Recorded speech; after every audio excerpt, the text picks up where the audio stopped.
Bien-aimés dans le Seigneur, nous vous saluons. Soyez bénis dans le nom de notre Seigneur Jésus, de partout où vous nous suivez. Et nous savons que vous êtes très nombreux à nous suivre, à être fidèles à notre émission et la vôtre, chaque jour pour être édifiés et toujours vous instruire pour être utiles dans l'œuvre du Seigneur. Ainsi, aujourd'hui, nous continuons avec notre thème que nous avions eu la fois dernière, puisque nous savons qu'il y a beaucoup de points sur lesquels nous n'avons pas pu traiter, mais que nous croyons cette fois, avec le temps qui nous est imparti, nous aurons à toucher par-ci par-là pour nous permettre à pouvoir avoir une idée complète sur la formation du chrétien. Eh bien, s'il faudrait que nous puissions rappeler les thèmes, c'est que nous traitons de l'équilibre dans l'éducation du chrétien pour son utilité sociétale. Donc, la fois dernière, c'était plus en famille où nous avons vu comment est-ce qu'il fallait éduquer le chrétien, peut-être en son jeune âge, pourvu qu'il soit utile lorsqu'il sera dans la société, puisqu'il est appelé à être en contact avec les gens. Mais cette fois-ci, nous allons aller encore, comme on l'a dit, dans des eaux profondes. Nous allons toucher la société, la formation du chrétien dans la société, la formation du chrétien au milieu de l'Église. Et tout cela, j'espère que cela vous bénira. Donc, nous vous demandons de ne pas zapper cette chaîne et surtout pas de ne pas oublier à liker, partager et à commenter cette émission. La partager avec vos frères et sœurs, vos connaissances, vos amis autour de vous pour permettre à ce que cette parole puisse aller loin et toucher une grande partie. Eh bien, sur plateau, comme la fois dernière, nous sommes avec Papa Jean. Bonjour Papa Jean. Bonjour mon frère. C'est un plaisir une fois de plus de vous recevoir sur notre plateau et nous croyons qu'aujourd'hui vous nous avez encore réservé plein de choses. Merci de nous recevoir la journée d'aujourd'hui. Le Seigneur nous fera grâce pour qu'on dise quelque chose. Wow. Voilà, donc nous ne comptons que sur les Seigneurs et voilà, nous allons demander à la technique de nous balancer une adoration, une transition, après quoi nous reviendrons sur plateau afin de commencer avec notre thème d'aujourd'hui.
Après cette belle mélodie, un cantique de chant de l'Éternel dans la maison de Dieu, au temple de Kamalondo.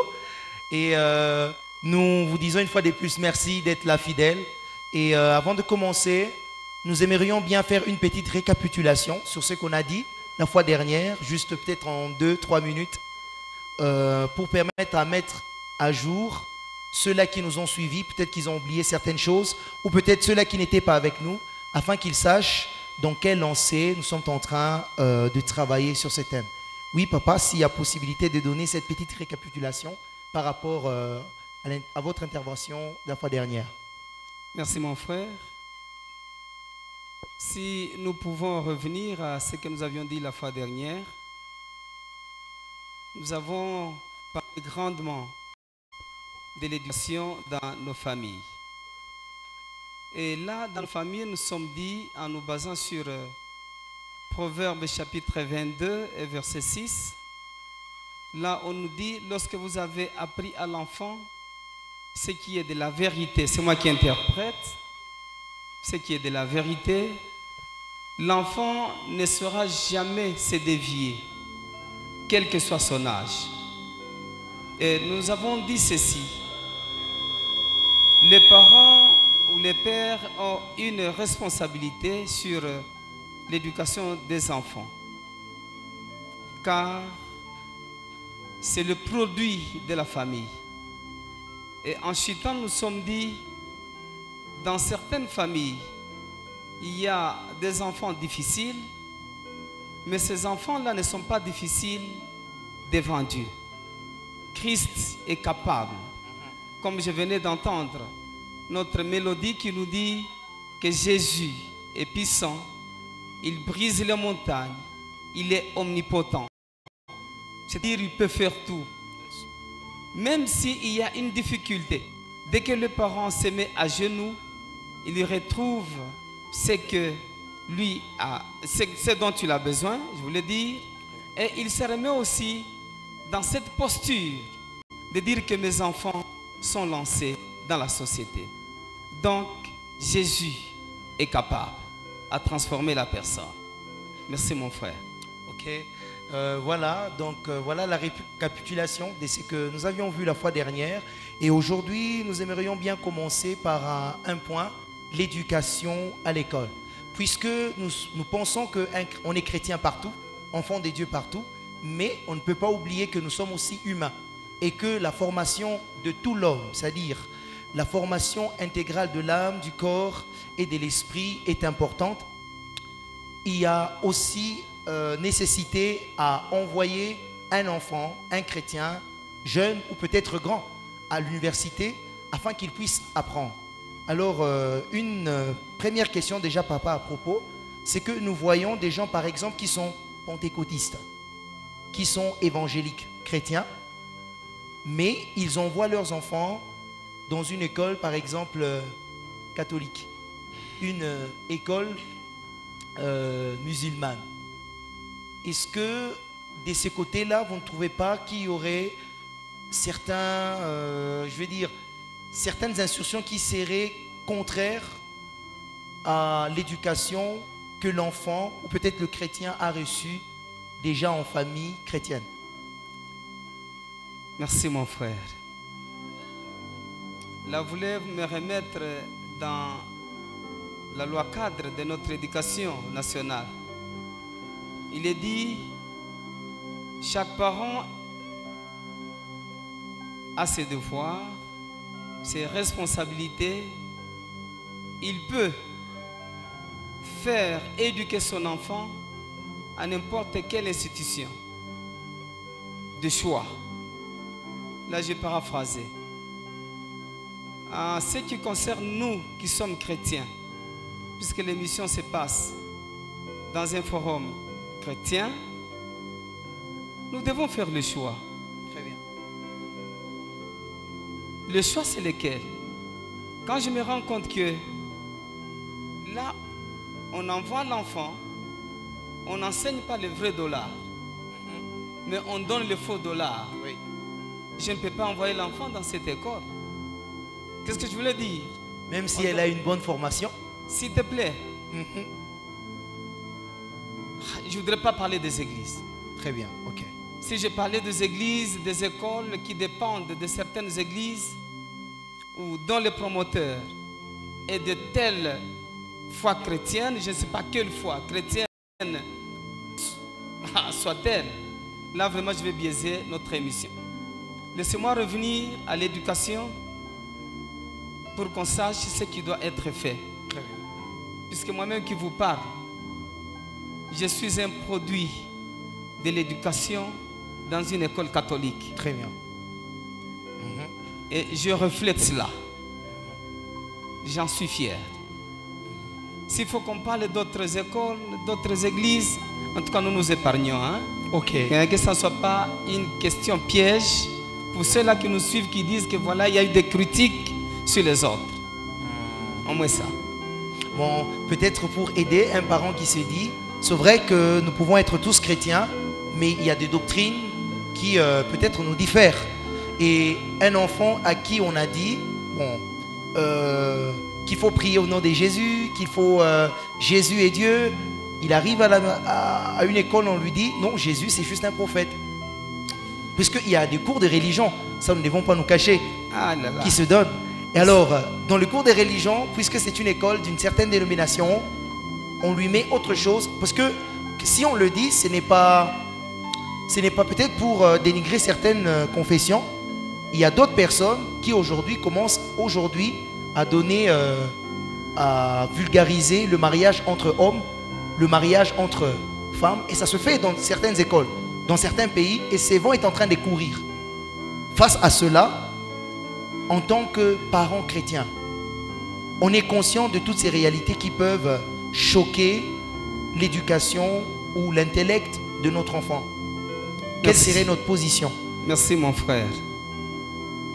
Il y a des déviations dans beaucoup d'écoles.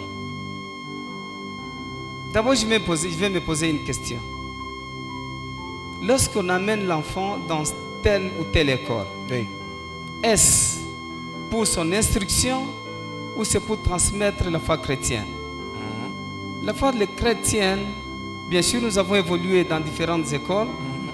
Pour une parenthèse, ma fille a fini dans une école, parlait de tel ou tel. Et un jour, elle s'était absentée. Quand on l'avait punie, je m'étais présenté. Je leur avais dit, vous me remettez les dossiers et que ma fille aille étudier ailleurs. C'était un problème. Ok. Pour dire quoi? Lorsqu'on est dans une école, on n'amène pas les enfants pour leur transmettre une foi. Dans quoi on croit. Ok. Mais on amène nos enfants pour qu'ils aient de l'éducation qui soit utile, comme je l'ai dit la fois dernière, dans une société et qui soient des responsables. Le choix que le parent doit opérer sur les écoles. Oui. Ah, il y a le clientélisme aujourd'hui. Vous arrivez, on vous dit non, non, aujourd'hui c'est comme j'étais quand même une science là occulte. Vous commencez, on vous donne d'abord des bons livres à parcourir. Mais au fur et à mesure, vous continuez, on vous donne autre chose et vous vous perdez. Oui. Et si vous n'avez pas eu de soubassement, comme je l'ai dit, en Proverbe 22, la 6, Très bien. l'enfant qui a été éduqué sur de bonnes bases et à qui on a transmis de l'éducation chrétienne ne va pas se dévier. Autant mieux qu'il soit renvoyé de l'école, mais qu'il garde la foi chrétienne. Donc l'éducation de la maison reste toujours la base. Je Je dis l'éducation de la maison reste toujours la base pour permettre à l'enfant. ça de- reste toujours de la tenir. base. Là, on ira. Et là, directement, puisque aujourd'hui, je ne voudrais pas parler de l'école. Très bien. Moi, je voudrais aborder d'abord de l'église. On y aujourd'hui. arrivera. Oui. Est-ce que je peux revenir à l'église avec votre permission? Donc si vous permettez, avant d'y aller, Oui. j'aimerais bien que vous puissiez peut-être nous parler de certains, surtout peut-être des évangélistes, qui pensent que le cours de religion peut être une opportunité d'évangéliser. Pour vous, est-ce que ça passe? Vous dites que l'évangélisation est une quoi? Donc il y a certains, surtout les évangélistes, qui pensent que le cours de religion, il y a des cours de religion qui se donnent dans des Tout écoles. à fait. Voilà. Ils pensent que le cours des religions qui se donne, c'est une opportunité d'évangéliser. Est-ce que pour vous, ces théories passent? C'est vrai. C'est ce qu'ils font. Je vous ai dit. Ma fille, on amène une documentation. Là, on parle de tel ou tel. Moi, je fais la publicité de Jésus. Hein? Ok, Je ne fais pas la publicité de quelqu'un d'autre. ok. On présente à l'enfant que l'enfant apprenne cette religion-là. Ce ne sont même pas des évangélistes. Tu es formé pour cette école-là pour qu'ils parlent de leur religion à l'école. Non, c'est biaisé. Ok. C'est biaisé, ce n'est pas correct. Et d'ailleurs, si notre gouvernement pouvait avoir un œil sur ce que nous transmettons comme religion dans des écoles, Oui. en tout cas, beaucoup d'écoles seront fermées. Donc pour vous, c'est un non catégorique. En tout Si cas, nous allons à l'école, c'est juste pour former l'intellect humain. l'intellectualisme seulement. Ok. Qu'on ne parle pas de la religion à l'enfant. La religion, c'est à l'église. Ok. Est-ce que là-bas, permettez, quand j'arrive chez les musulmans, je peux me présenter avec la Bible. si bien qu'il n'y a pas d'école musulmane, là on nous apprend le Coran. Est-ce qu'on peut donner le Coran à votre fils pour qu'il apprenne et qu'il amène ça dans une école, dans la maison? Je ne pense pas. Il y a un pasteur une fois qui était passé ici. Ok. Il nous Dans avait notre donné émission? un témoignage. Ah, ok, à Il l'église. nous avait donné un témoignage. L'enfant, c'est en Égypte. Hein? Ok. L'enfant qui a cru en Jésus-Christ, on l'a tabassé, on a fait tout ce qu'on voulait faire de cet enfant. Mais l'enfant ne criait que Jésus, sauve-moi. On l'a enterré vive. Mais l'enfant s'est retrouvé vivante. Pourquoi? Parce qu'elle a été avec Jésus. Très bien. Jésus, c'est la finalité. Bon, j'aimerais passer alors, comme vous le dites, à l'éducation au milieu de l'église. Ouais. Puisque beaucoup de gens pensent que l'éducation, c'est juste pour les enfants, c'est juste pour les jeunes chrétiens. Cependant, la parole de Dieu dit que, je pense en 2 Timothée 3,16, toute écriture est inspirée des dieux et utile pour enseigner, instruire, convaincre, pour que l'homme de Dieu soit utile à toute bonne œuvre. Très bien. Voilà. Donc, il est aussi important, nous croyons, de former des hommes de Dieu qui sont déjà adultes pour leur permettre à pouvoir être utiles, non seulement à l'église, mais ailleurs, de bien se défendre, par exemple, par rapport à la foi chrétienne. Et par rapport à vous, est-ce que vous trouvez que la formation qui est donnée à l'église est vraiment assez pour faire face aux défis actuels de cette génération? Merci mon frère. J'ai dit oui, j'y crois. Ok. Et je peux alors défendre ce que Timothée nous a dit. Que toute écriture est inspirée pour éduquer, pour instruire. D'ailleurs pour ramener la personne sur la bonne voie. Mon frère, quelqu'un qui est mal parti et qui revient ici à l'église, ce qui est important pour l'église, c'est éduquer la personne. Cette personne qu'on éduque, ce n'est pas l'extérieur, c'est l'intérieur qu'on doit éduquer. Très bien. Et là, je prends par exemple Galates 6,15. Là, on me dit que la circoncision n'est rien. Vous voulez lire? Galates 6,15. 6,15. Il est écrit, car ce n'est rien que d'être circoncis ou incirconcis. Ce qui est quelque chose, c'est d'être une nouvelle créature. Merci. Quand on arrive à l'église, on n'y va pas pour qu'on montre ce que nous sommes, mais nous allions pour que nous ayons une nouvelle éducation. Très bien. Je l'ai dit la fois dernière. Lorsqu'à l'église, on a raté, disons, à la maison, on a raté. Et dès que j'arrive à l'église, la parole que je vais suivre, il y a un bon pédagogue.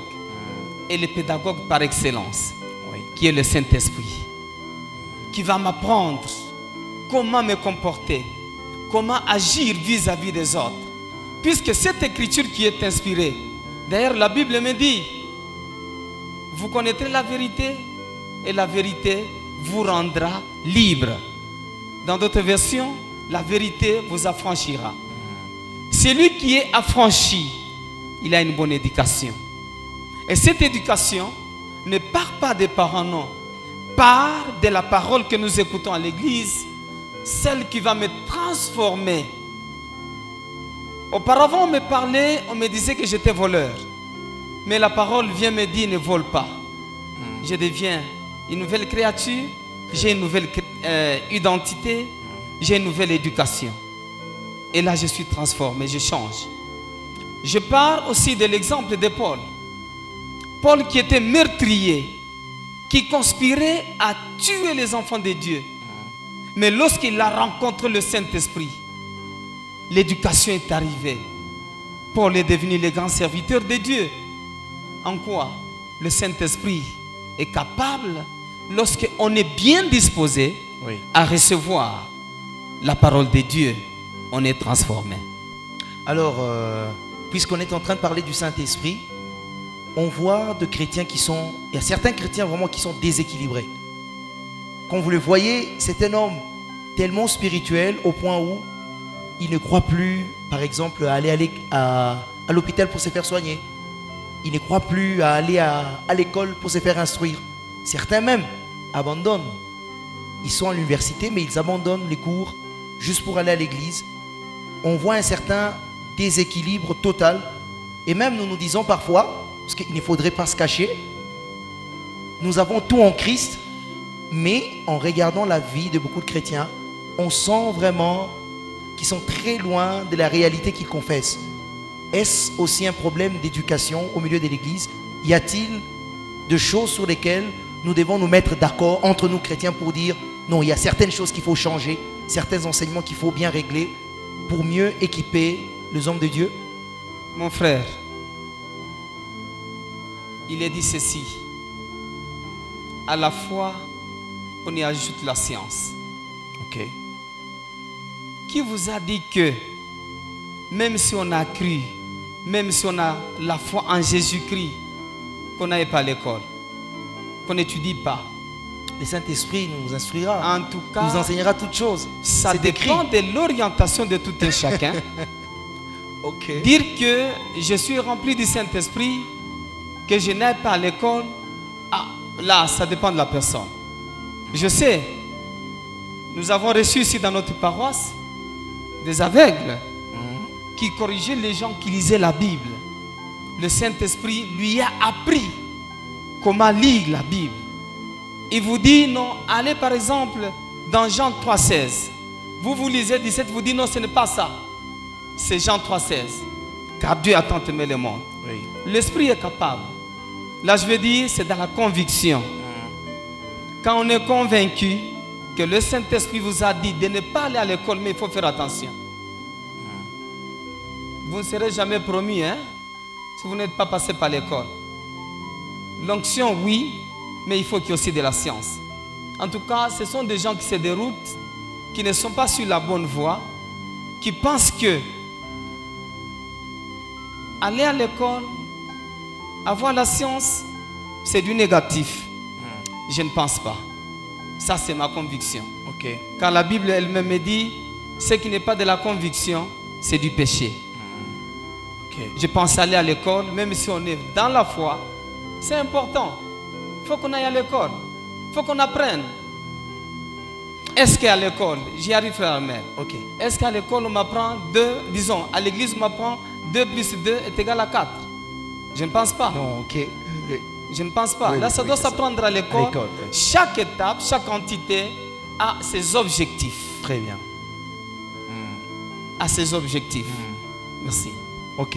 Alors, si chaque entité a des objectifs, vous êtes officiel de la 30e CPECO, ancien de l'église, reconnu. Ouais. Est-ce que ça... Parce que, bon, moi, j'y réfléchis quand même. Hein. Je me dis, est-ce qu'il n'y a pas un problème au milieu des serviteurs de Dieu, au point où on voit qu'on va consacrer un diacre, on va consacrer un ancien de l'église ou un pasteur, mais il n'a pas suivi une certaine formation. Et quand on l'écoute, on s'est dit, mais vraiment, c'est qu'il dit là, c'est vraiment la parole de Dieu ou c'est autre chose? On est vraiment ailleurs que dans la parole de Dieu. Et on s'est dit, est-ce qu'il n'est pas temps? Non seulement pour la 30e, il y a ceux-là qui nous suivent, peut-être qui ne sont pas aussi la 30e, peuvent être d'une autre dénomination. Mais est-ce qu'on ne peut pas réfléchir, par exemple, à une école, à un centre de formation, avant que l'on ne soit ancien, avant qu'on ne soit, qu'on puisse passer devant le peuple de Dieu, que l'on passe par une certaine formation pour donner peut-être les basiques même. On sait que la connaissance, c'est progressif, mais il y a des points saillants, des points qui concernent la doctrine chrétienne, sur lesquels on ne peut pas quand même déraper. Est-ce qu'il n'est pas temps de pouvoir penser à de telles choses au milieu de l'église, par exemple? Merci, mon frère. D'ailleurs, quand vous parliez là, j'ai checké les Écritures. Je prends Jean 16, 8, qui me dit ceci. Ok. pour arriver à ce que vous dites, Ok. puisque nous sommes à l'église. Jean 16, 8, Oui. Commencez peut-être par 7. 7. Oui. Il est écrit: Oui. Cependant, je vous dis la vérité. Il vous est avantageux que je m'en aille, car si je ne m'en vais pas, les consolateurs ne viendront pas vers vous. Mais si je m'en vais, je vous l'enverrai. Et quand il sera venu, il convaincra le monde en ce qui concerne le péché, la justice et le jugement. Merci. Ok. Je commence par les derniers mots et je remonte. Oui. Les jugements. On dit quand le Saint-Esprit vient, il nous apprend à bien juger. C'est pour cela que je dis, c'est de la conviction. Aller à l'école, rester à l'église, être rempli du Saint-Esprit, il y a quelque chose de bon que nous devons tirer. Dire que ne pas aller à l'école ou ne pas prendre la position comme les autres, de rejeter l'instruction. Mon frère, il y a, comme je l'ai dit, un bon pédagogue par excellence qui nous apprend tout. D'où viendra le jugement? C'est quand j'ai appris à différencier le bien du mal. Oui. Je commence à juger. D'où viendra alors la justice? La justice me viendra dire que ce que tel a fait, ça convient et ça ne convient pas. Oui. Et d'où viendra cette conviction du péché? C'est ce que la Bible va m'apprendre. Que ce que tu fais là, ça ne cadre pas avec le Saint-Esprit. Va du côté droit, tu vas te retrouver, ou soit va du côté gauche, tu vas te retrouver. Oui. Mon frère, l'éducation, comme je l'ai dit aujourd'hui là, nous avons un grand enseignant.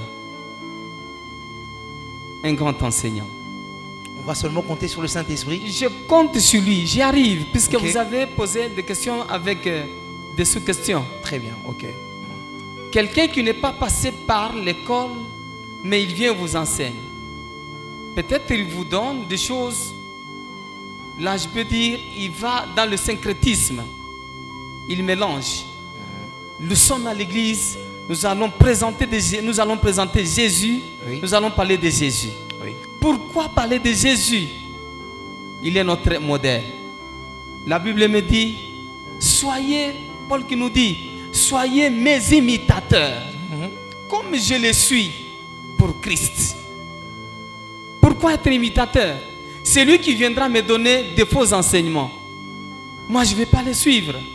Il termine, et des fois, je ferme ma Bible et je dis, non, non, ça, c'est une hérésie.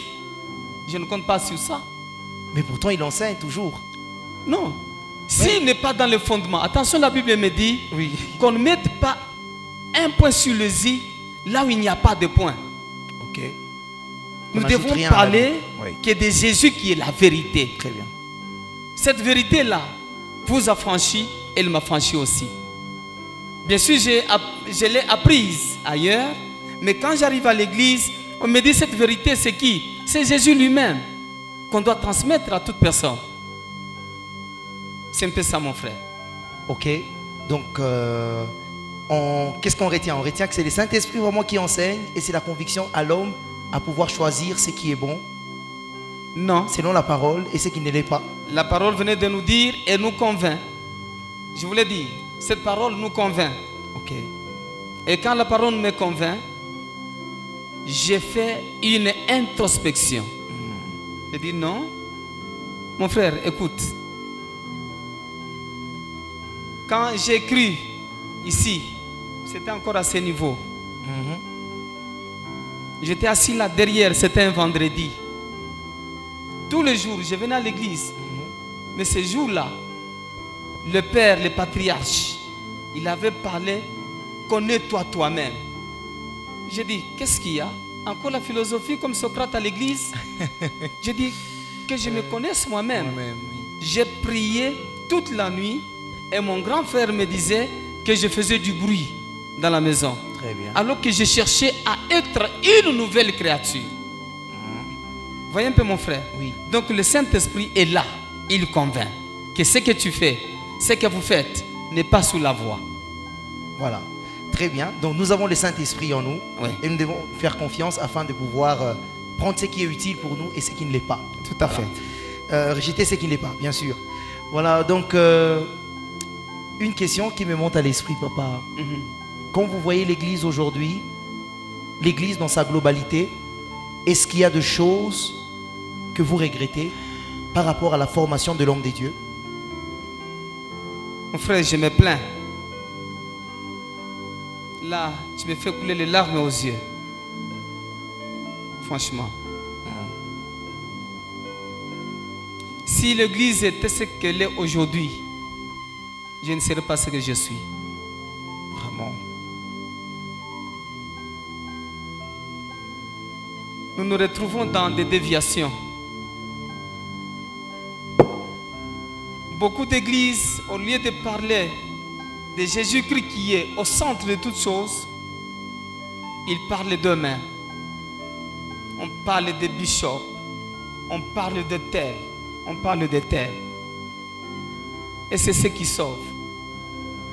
Quand on arrive à l'église, on doit parler de Jésus qui sauve. L'homme ne sauve pas. En tout cas, aujourd'hui, je me plains. Christ n'est plus au centre. Christ n'est plus au centre. Vous verrez, laisse-moi le dire aujourd'hui. Il y a 45 minutes, nous suivons dans des télévisions. Hein? Oui.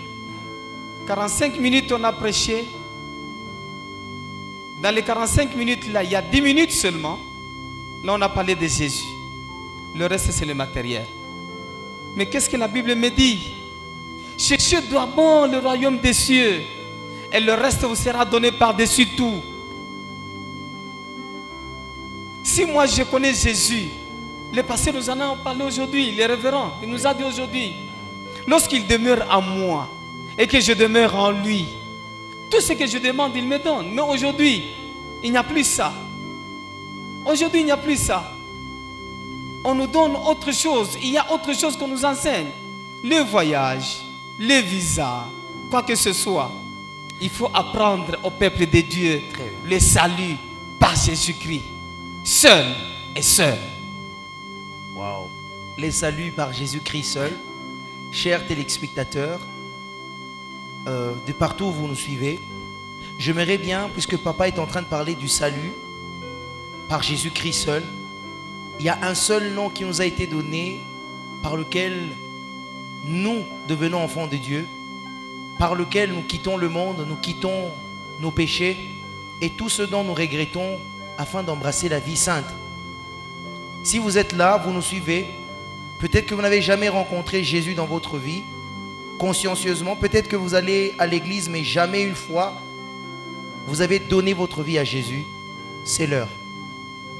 Ne vous dites pas que demain ou un jour serait le mieux pour vous, mais les jours agréables et favorables pour recevoir Jésus dans votre vie, c'est aujourd'hui. Christ seul est celui-là qui peut vous donner la vie. Christ seul est celui-là qui peut changer totalement votre vie à toujours. Tout ce dont vous regrettez, le mal que vous n'arrivez pas à abandonner, il a la puissance et les pouvoirs à pouvoir vous aider à vivre une vie sans regret et sans remords. Donc, n'hésitez pas à confesser de votre bouche que Jésus-Christ est Seigneur et à croire dans votre cœur qu'il est mort pour vous. Oui, c'est de vous que je parle, pas un autre. Peut-être que votre péché est plus grand et vous dites qui pourrait vraiment pardonner tout ce que je fais. Son amour est tellement grand qu'il peut engloutir tous vos péchés. Voilà. N'hésitez pas. Eh bien, nous continuons toujours, papa, puisque vous êtes en train de parler de la nouvelle naissance. Christ n'est plus au centre. Et nous voyons parfois que dans l'église, quand on donne un enseignement, on a tellement enseigné et tout le monde est content. Après la parole de Dieu, les prédicateurs vont dire, qui veut donner sa vie à Jésus? Qui lève seulement son bras. Et après quoi? On va prier pour eux. Et puis rien ne se passe. Je donne un témoignage. J'ai vécu avec certaines personnes, en contact avec certaines personnes, une église en France des frères avec qui j'étais en contact, qui, pour eux, lorsque quelqu'un croit au Seigneur, on le prend, on l'enseigne. Étape par étape, qu'est-ce qui s'est passé dans ta vie? C'est quoi naître de nouveau? Comment grandir dans la foi? Et quand on rentre un peu dans nos milieux, c'est vraiment paradoxal. Si vous aviez eu un regret, moi je vous montre aussi un de mes regrets par rapport à ce que nous vivons. La formation du nouveau-né en Christ. Y a-t-il quelque chose qui vous parle là-dessus? Oui, il y en a. Cette éducation en Jésus-Christ, nous avons des étapes à suivre, mon frère. Comme je vous ai dit, j'ai larmes au cœur. Et je m'en plains. Je ne peux pas parler des révélations, mais je vais parler peut-être de ce qui est comme question aujourd'hui. Mon frère,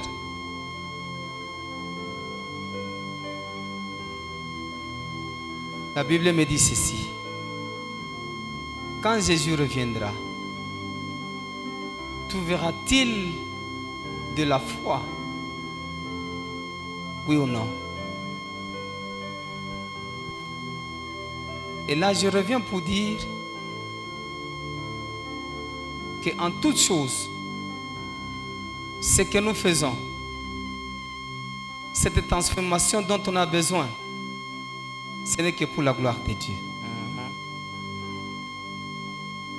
Je ne suis pas transformé pour que faire aider me voie, pour que tel ancien me rencontre. Non. Quand il y a cette transformation, ce sont eux qui vont témoigner de moi. Ok. Et par le témoignage, il y a ce que je veux dire, la nouvelle naissance. Très bien. Et cette nouvelle naissance n'est pas ailleurs.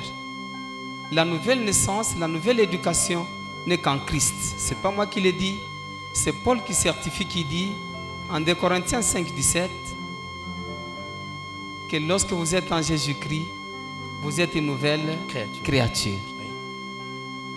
Cette nouvelle créature ne dépend plus d'elle, elle dépend de Jésus. Pourquoi les gens vont me dire seulement Jésus, Jésus, Jésus? Il est l'unique initiateur de ce que je suis. Car le sang qui a été versé à la croix n'a pas été versé pour rien. Il faut que ce sang-là trouve du travail. Alors, un frère qui a cru aujourd'hui, il y a des étapes. C'est ce que j'appelle une cure d'âme. On doit prendre à la personne, on lui lit la Bible, on lui parle, et la personne elle-même va s'ouvrir. Ou le frère ou la sœur va s'ouvrir pour dire que voilà, j'ai été tel. Maintenant que je cherche à abandonner, je n'abandonne pas. Il fait appel à un supérieur dans la foi, un ancien pasteur, chez qui il confesse, on prie. Et la personne ou l'ancien ou le pasteur chez qui on a confessé, c'est une poubelle. Hein? Il doit garder cela. Ce n'est pas à divulguer, non. C'est un secret jusqu'à sa mort. Et comme ça, la personne a des étapes et la personne se retrouve transformée. Maintenant, aujourd'hui, nous voyons, comme vous le dites, dans beaucoup de lieux ou de paroisses, après 2-3 mois, la personne est consacrée ancien, diacre, où elle a tel service. Sans que la transformation n'intervienne. Tout ce que la personne fera, c'est un obstacle pour les autres.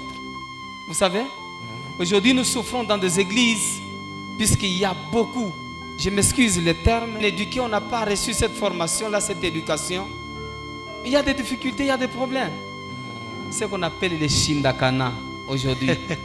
En Swahili, Shindakana. Ouais, Shindakana, c'est-à-dire les impossibles. Vous lui dites A, lui vous fait C. Vous arrivez à C, il va à Y. Cette personne, c'est-à-dire son éducation, n'est pas centrée sur la parole de Dieu. Très bien. Et lorsqu'on est centré sur la parole de Dieu, on fait de l'introspection. On se dit, ce que je fais ici, ça ne cadre pas. S'il vous plaît, l'Église aujourd'hui a une tâche. Jésus revient bientôt. Wow. Je répète, Jésus revient bientôt. Si je ne suis pas dans cette nouvelle transformation, c'est comme dans la Bible dit, quittez hors de lui. Je ne vous ai jamais connu. Oui. Le temps nous est imparti, il y a beaucoup à dire. Merci mon frère. Très bien. Une dernière question que j'aimerais bien vous poser, puisque nous sommes en train d'étendre vers la fin de notre émission. Oui. Quel est l'impact que vous attendez de chrétiens au milieu de la société? Après tout ce temps que l'on passe dans l'église, on est là pour des cultes, en cellules, dans des groupes, on nous enseigne. Quel est l'impact que vous attendez dans la société, au milieu de nos entreprises, à l'école, en famille, dans les quartiers? Merci mon frère. Pour paraphraser, puisque je vois le temps court, je vais parler en 4 dimensions. Oui. L'éducation forme l'élite de demain. Que ce soit l'église, que ce soit dans la société. Ça c'est de 1. De 2, l'éducation assure la bonne gestion. Ok? Très bien, oui. Troisièmement, l'éducation apporte l'intégrité. Quand on est bien éduqué, on est intègre. Quand on est dans des déviations, l'intégrité n'y est pas. Oui. Même à l'église. Et enfin, l'éducation stimule les gens à surmonter certaines circonstances. Et sans éducation, on va se retrouver comme tel. On a été, on est et on sera la même personne. Dans le mal. Dans le mal. Merci. Waouh! En tout cas, gloire à Dieu. Merci beaucoup, papa, pour ces beaux moments que nous avons passés avec vous. Et nous sommes déjà à la fin de notre émission.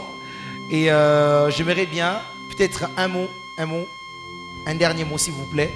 On ne peut pas terminer sans ça. Merci. En 1 minute. En 1 minute, je dis, toute éducation. Oui, toute éducation. Toute éducation trouve des conséquences. Très bien. Si on n'a pas reçu une bonne éducation, on a une mauvaise, puisque la conséquence n'est pas de la mauvaise, hein, elle peut être aussi positive. Alors l'éducation apporte une conséquence positive à n'importe quel lieu qu'on se retrouve. Je pense qu'on en parlera. Voilà. C'était les derniers mots de l'ancien et nous vous disons merci d'avoir été avec nous pendant tout ce temps. Et nous vous demandons de toujours liker, commenter et de partager cette vidéo pour plus d'édification. Et merci et à la prochaine. L'Esprit qui nous corrige et qui nous ramène dans le droit chemin. Cher Saint-Esprit, assiste-nous et fais-nous à ce que nous devons être pour que nous soyons de nouvelles créatures. Gloire, honneur te soit rendu pour des siècles de siècles. Et c'est au nom de Jésus que nous avons ainsi prié. Amen.